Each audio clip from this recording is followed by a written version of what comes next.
না, দোহাই লাগে তোমার, আমাকে মানুষ বানিও না, আমি দুর্বল হতে চাই না।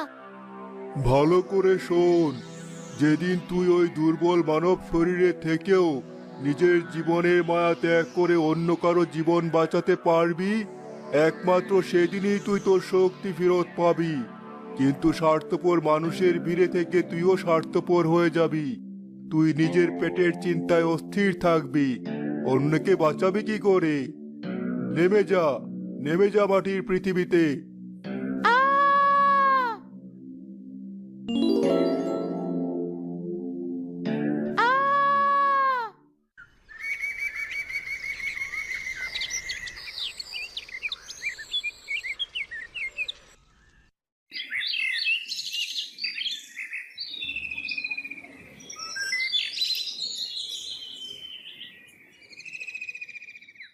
ময়না বাবু, চামেলি, এদিকে এসো তো। দেখো দেখো, গাড়ির ওই বড় পাথরটার পাশে ওটা কি পড়ে আছে? কি আর থাকবে, মরা কুকুর বিড়াল হবে হয়তো। যত সব আপদ এই নদীতেই ভেসে আসে, পানিটাও নষ্ট করবে।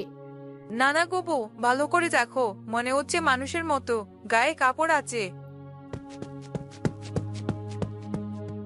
আরে, এ তো একটা মেয়ে, একদম জ্ঞান নেই। মেয়েটার কি অবস্থা, হাড়গুলো সব বেরিয়ে আছে। খবরদার শিউলি, গায়ে হাত দিবি না। কোত্থেকে কোন মরা ভেসে এসেছে কে জানি, রোগবালাই আছে হয়তো।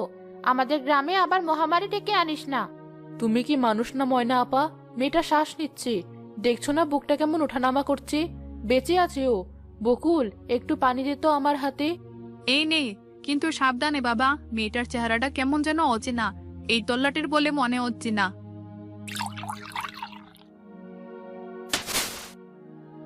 এই যে বোন, চোখ খোলো, শুনতে পাচ্ছো? পানি, একটু পানি। বকুল, কলসিটা দে। খাও বোন, আস্তে আস্তে খাও। আমি আমি কোথায়? এত গরম কেন লাগছে? আমার পিঠটা এমন জ্বলছে কেন? বাহ, নবাব জাতি দেখি কথাও বলতে পারে। তোমার বাড়ি কোথায়? ভর দুপুরে এখানে মটকা মেরে পড়ে আছো কেন? বাড়ি থেকে কি তাড়িয়ে দিয়েছে? বাড়ি? আমার বাড়ি মেঘের ওপারে। না না, আমার কোনো বাড়ি নেই। আমি জানি না আমি কি। ও মা, এ তো দেখি স্মৃতিও হারিয়েছে, নাকি পাগল? কে জটলা পাকিয়েছিস তোরা? সরে দাঁড়া তো দেখি। রোদ মাথায় করে এখানে কি করছিস? বড় বউ, দেখো না, এই মেয়েটাকে আমরা অজ্ঞান অবস্থায় পেলাম, নামধাম কিচ্ছু বলতে পারছি না, শরীরটা একদম